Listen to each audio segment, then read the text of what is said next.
ವಿಶ್ರಾಂತಿಗಾಗಿ ಕುಳಿತುಕೊಳ್ಳುತ್ತಾ ವ್ಯವಸ್ಥೆ ಮಾಡಲಾಗಿದೆ.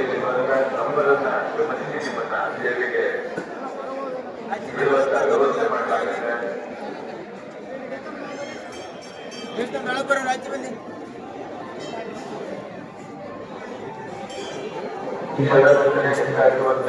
ಬಗ್ಗೆ ಚಿನ್ನಾಭರಣಗಳ ಬಗ್ಗೆ ಈಗ ಮಕ್ಕಳ ಬಗ್ಗೆ ಹೆಚ್ಚಿನ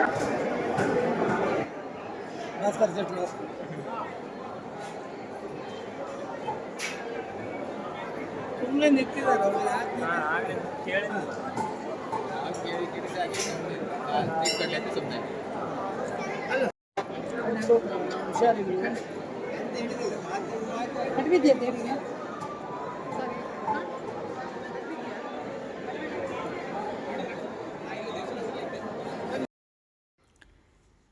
ಎಲ್ರಿಗೂ ನಮಸ್ಕಾರ.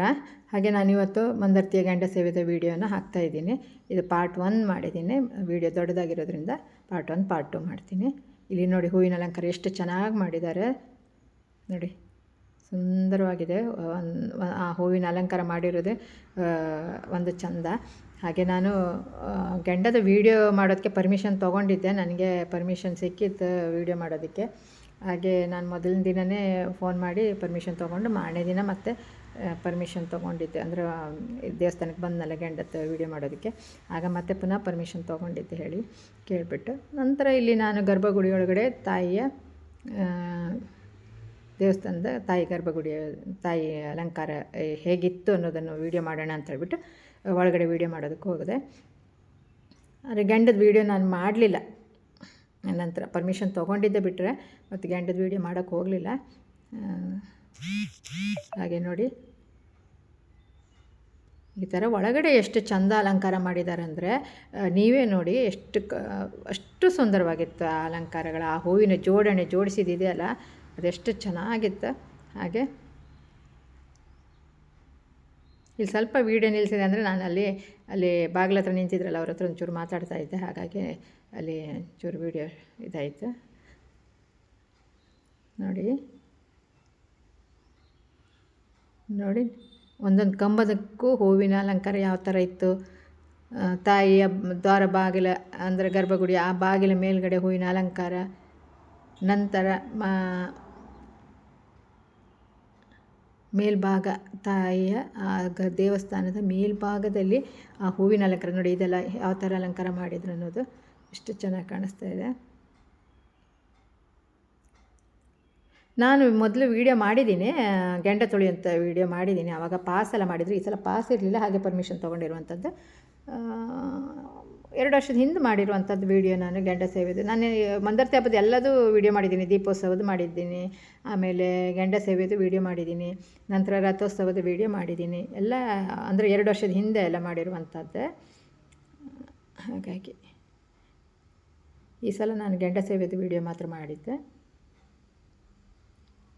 ನೋಡಿ ಯಾವ ಥರ ಇದೆ ನೋಡಿ. ನೋಡಿ ಎಷ್ಟು ಚೆಂದ ಕಾಣಿಸ್ತಾ ಇತ್ತಂದರೆ ಇದು ಹಾಗೆ ನೋಡೋದಕ್ಕೆ. ನೋಡಿ ನಿಮ್ಗೆ ಇಲ್ಲಿ ವಿಡಿಯೋದಲ್ಲಿ ಇಷ್ಟು ಚೆಂದ ಆ ಜೋಡಣೆ ನೋಡಿ, ಹೂವಿನ ಜೋಡಣೆ, ಹೂವಿನ ಮಾಲೆಗಳ ಆ ತೂಗು ಹಾಕಿರುವಂಥದ್ದಲ್ಲಿ ಎಷ್ಟು ಚೆಂದ ಇದೆ ಅಂದರೆ ಎಷ್ಟು ದಿನದ ಕೆಲಸನೋ ಏನೋ, ಎಷ್ಟು ಜನರು ಮಾಡಿರ್ಬೋದು ಇದು ಸೇರಿ, ಇದೇನು ಅಂತ ಗೊತ್ತಾಗ್ತಾಯಿಲ್ಲ. ಅಂದರೆ ಹೊರಗಡೆಯಿಂದ ತರಿಸಿದಾರ ಇಲ್ಲೇ ದೇವಸ್ಥಾನದಲ್ಲೇ ಮಾಡಿದ್ದಾರೆ ಅದನ್ನು ಅಂತ ಗೊತ್ತಿಲ್ಲ.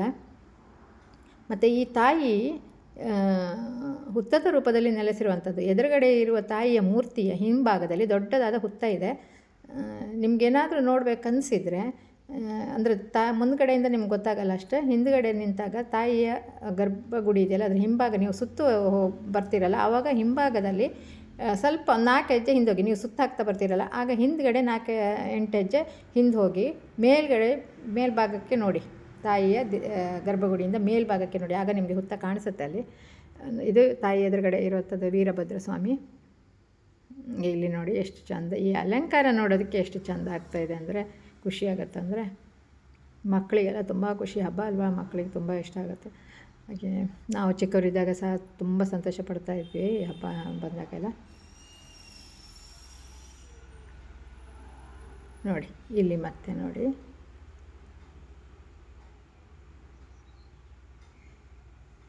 ಇಲ್ಲಿ ಗೆಂಡ ತುಳಿಯೋ ಟೈಮಲ್ಲಿ ಜನರಿಗೆ ನೋಡೋದಕ್ಕೆ ಬಿಡೋದಿಲ್ಲ. ಅಂದರೆ ಸೈಡಲ್ಲೆಲ್ಲಾದರೂ ಒಂದು ಸ್ವಲ್ಪ ಜನ ಹೀಗೆ ಇಣುಕಿ ನೋಡಬೇಕು ಬಿಟ್ಟರೆ, ತಲೆನ ಮೇಲೆತ್ತಿ ಅಂದರೆ ಕಷ್ಟಪಟ್ಟು ನೋಡಬೇಕಾಗತ್ತೆ. ಸೈಡಲ್ಲಿ ಒಂದು ಸ್ವಲ್ಪ ಜನಕ್ಕೆ ನೋಡ್ಬೋದಷ್ಟೇ, ಮತ್ತು ಎಲ್ಲರಿಗೂ ಈ ಭಾಗ್ಯ ನೋಡೋಕ್ಕೆ ಸಿಗೋದಿಲ್ಲ ಗೆಂಡ ತುಳಿಯೋದು. ಹಾಗಾಗಿ ಜನಗಳಿಗೆ, ಗೆಂಡ ತುಳಿದಿರೋ ಜನಗಳಿರ್ತಾರಲ್ಲ ಅವರಿಗೆ ಎಲ್ಲ ಕಡೆ ಗೆಂಡ ತುಳಿಯೋದು ನೋಡ್ಬೋದು. ಇಲ್ಲಿ ಸ್ವಲ್ಪ ಎಲ್ಲರಿಗೂ ನೋಡೋಕ್ಕೆ ಸಿಗೋದಿಲ್ಲ. ಆ ಸುತ್ತುವರಿದ ಜಾಗದಲ್ಲಿ ಕಂಪೌಂಡ್ ಥರ ಇದೆಯಲ್ಲ, ಅಲ್ಲಿ ನಿಂತ್ಕೊಂಡು ಎಲ್ಲ ಕೆಲವರಿಗೆ ನೋಡೋಕ್ಕೆ ಸಿಗುತ್ತೆ, ಅಂದರೆ ಮುಂದಿದ್ದವರಿಗಷ್ಟೇ. ಇಲ್ಲೆಲ್ಲ ಕೂತಿದ್ದಾರೆ ನೋಡಿ ಇವ್ರನ್ನೆಲ್ಲ ಆಮೇಲೆ ಎಬ್ಬಿಸ್ತಾರೆ, ಯಾರೂ ಇರೋದಿಲ್ಲ ಇಲ್ಲಿ ಇರೋದು ವೀಡಿಯೋ ಮಾಡೋರು ಮತ್ತು ದೇವಸ್ಥಾನಕ್ಕೆ ಸಂಬಂಧಪಟ್ಟವ್ರು ಮಾತ್ರ ಇರ್ತಾರೆ ಇಲ್ಲಿ ದರ್ಶನ ಆಗುತ್ತೆ. ನನ್ನ ಮೊದಲಿಗೆ ದೈವ ಗೆಂಡವನ್ನು ಹಾರುವಂಥದ್ದು, ನಂತರ ಗೆಂಡ ತುಳಿಯೋರು ನೆಕ್ಸ್ಟು ಗೆಂಡ ತುಳ್ಕೊಂಡು ಮನೆಗೆ ಹೋಗುವಂಥದ್ದು. ಹಾಗೆ ನೋಡಿ ಈ ಥರ ಬೆಂಕಿ ಸೌದೆಗೆ ಹಾಕಿದ್ದಾರೆ, ಎಷ್ಟೊಂದು ಸೌದೆಗಳನ್ನು ಹಾಕಿದ್ದಾರೆ. ನಿಗಿ ಹೊಳೆಯುವಂಥ ಕೆಂಡಗಳು ಇದು. ಯಾಕಂದರೆ ನಾನು ಒಂದು ವರ್ಷ ನೋಡಿದ್ನಲ್ಲ, ವೀಡಿಯೋ ಮಾಡಿದ್ನಲ್ಲ, ಹಾಗಾಗಿ ನನಗೆ ಗೊತ್ತಾಗಿರೋದು. ನೋಡಿ ಎಷ್ಟು ಎತ್ತರಕ್ಕೆ ಈ ಬೆಂಕಿ ಹೋಗ್ತಾ ಇದೆ ಅಂದರೆ, ಆ ಎತ್ತರವಾದ ಮಾಡಿದೆ ನೋಡಿ, ಇದು ತುಂಬ ಎತ್ತರ ಇದೆ. ಇದಕ್ಕೆ ತಾಗುತ್ತೆ ನೋಡಿ ಅಲ್ಲಿ ಅಷ್ಟು ಎತ್ತರ ಬೆಂಕಿ ಹಾರುತ್ತೆ. ಯಾರಾದರೂ ಈ ಹಬ್ಬ ನೋಡಿಲ್ಲ ಅಂತ ಹೇಳಿದ್ರೆ ಒಂದು ದಿನದ ಹಬ್ಬಕ್ಕಾದರೂ ಹೋಗಿ ನೋಡಿ, ತುಂಬ ಚೆನ್ನಾಗಿರುವಂಥದ್ದು. ಮತ್ತು ಜನಜಂಗುಳಿ ಮತ್ತು ಜಾಗ್ರತೆ ಆಗಿರ್ಬೇಕು ಸ್ವಲ್ಪ. ಒಂದೊಂದು ಕಡೆ ರಶ್ ಇರುತ್ತೆ, ಒಂದೊಂದು ಕಡೆ ಅಷ್ಟೊಂದು ರಶ್ ಇರಲ್ಲ. ಸ್ವಲ್ಪ ನಿಮಗೆ ಶಾಪಿಂಗ್ ಮಾಡ್ಬೋದು ಅಲ್ಲಿ ನೋಡಿ. ಕಟ್ಟಿಗೆ ಹಾಕ್ತಾ ಇರ್ತಾರೆ, ಈ ಥರ ಜೋಡಿಸಿರ್ತಾರೆ, ಕಟ್ಟಿಗೆಯನ್ನು ಜೋಡಿಸಿ ಬೆಂಕಿ ಹಾಕುವಂಥದ್ದು. ನಂತರ ನೋಡಿ ಅಲ್ಲಿ, ನಂತರ ಇದು ಗೆಂಡ ಆದಮೇಲೆ ಅದನ್ನು ಸರಿಸ್ತಾ ಇರ್ತಾರೆ ಗೆಂಡನ. ಹಾಗೆ ಇದು ನಮ್ಮ ಕರಾವಳಿಯ ಒಂದು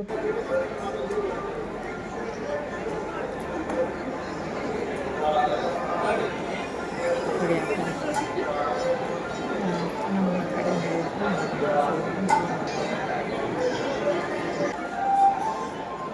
ಎದುರುಗಡೆ ಇರುವಂಥದ್ದು ಹೈಗುಳಿ ದೇವರದು. ಎದುರುಗಡೆ ಬಂದು ದರ್ಶನ ಇಲ್ಲಿ ಮಕ್ಕಳಿಗೆಲ್ಲ ಖುಷಿ ನೋಡಿ. ಇವರಿಬ್ಬರು ಪುಟಾಣಿಗಳ ನೋಡಿ, ಇಲ್ಲೊಂದು ಪುಟಾಣಿ ಬಂತು. ಹಾಗೆ ಇದು ನಾಗತೀರ್ಥ. ಇಲ್ಲಿ ನಾಗತೀರ್ಥದ ಅಂದರೆ ಇಲ್ಲಿ ಚರ್ಮವ್ಯಾಧಿಗಳೇನಾದರೂ ಇದ್ದರೆ ಗುಣ ಆಗುತ್ತೆ ಅನ್ನುವಂಥ ಒಂದು ನಂಬಿಕೆ ಇದೆ. ಹಾಗಾಗಿ ಅಂದರೆ ಪ್ರತಿಯೊಂದು ದೇವಸ್ಥಾನದಲ್ಲೂ ತೀರ್ಥ ಇದ್ದಾಗ ಅದನ್ನು ತಲೆಗೆ ಚಿಮ್ಮಿಸ್ಕೊಂಡು ಹೋಗ್ತಾರೆ.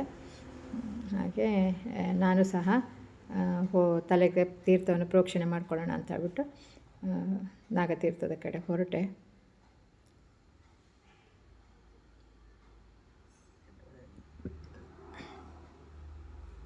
ಇದು ಎಷ್ಟು ಸುಂದರವಾಗಿ ಕಾಣಿಸ್ತಾ ಇದೆ ನೋಡಿ ಈ ಕೆರೆ ತೀರ್ಥ. ಅದಂದರೆ ಲೈಟಿಂಗ್ ಇದೆ ಅಲ್ವಾ, ಅದರಿಂದ ಆ ನೀರಲ್ಲಿ ಅದು ಲೈಟಿಂಗ್ ಆ ಬೆಳಕು ಕಾಣಿಸುವಂಥದ್ದು, ಆ ನೀರಿನ ಎಷ್ಟೊಂದು ಸ್ವಚ್ಛ ಅಂದರೆ ಶುಭ್ರವಾಗಿ ಕಾಣಿಸ್ತಾ ಇದೆ ನೋಡಿ ಆ ತೀರ್ಥ. ಹಾಗೆ ನಾನು ಅಲ್ಲಿ ಪ್ರೋಕ್ಷಣೆ ಮಾಡಿಕೊಂಡು ತಲೆಗೆ ನೀರು ತುಂಬಿಸ್ಕೊಂಡು ನೀರಿಗಿಳಿದೆ. ನಾನಲ್ಲಿ ನೀರಿಗಿಳಿದ್ಬಿಟ್ಟು ತಲೆಗೆ ನೀರು ಚಿಮ್ಮಿಸ್ಕೊಂಡು ಹಾಗೆ ಬಂದಾದ ನಂತರ ನಾವು ಊಟಕ್ಕೆ ಹೋಗೋಣ ಅಂತ ಹೇಳ್ಬಿಟ್ಟು ಟೈಮ್ ಆಗಿತ್ತು, ಊಟದ ಟೈಮ್. ಪ್ರಸಾದ ದೇವ್ರ ಪ್ರಸಾದ ಊಟ ಮಾಡೋಣ ಅಂಥೇಳಿ ಊಟದ ಕಡೆ ಹೋಗೋಣ ಅಂತ ಹೊರಟ್ವಿ. ಆದರೆ ಅಲ್ಲಿ ನಿಮಗೆ ನೆಕ್ಸ್ಟ್ ವೀಡಿಯೋದಲ್ಲಿ ಹೇಳ್ತೀನಿ ನಾನು. ಸ್ವಲ್ಪ ಇಷ್ಟು ವರ್ಷದ ಥರ ಇಲ್ಲ, ಈ ಸಲ ಊಟದ ಹಾಲ್ ಚೇಂಜ್ ಮಾಡಿದ್ದಾರೆ. ಅಂದರೆ ಊಟದ ಹಾಲ್ನಲ್ಲಿ ಇಷ್ಟು ಟೈಮ್ ಊಟ ಮಾಡ್ತಿದ್ವಲ್ಲ ಅನ್ನದ ಛತ್ರ, ಅಲ್ಲಿ ಬದಲು ಕಲ್ಯಾಣ ಮಂಟಪದ ಕಡೆ ಊಟಕ್ಕೆ ವ್ಯವಸ್ಥೆ ಮಾಡಿದರು. ಗೊತ್ತಿಲ್ಲದಿದ್ದವರು ಈ ಕಡೆ ಹೋಗ್ತಾಯಿದ್ವಿ ನಾವು.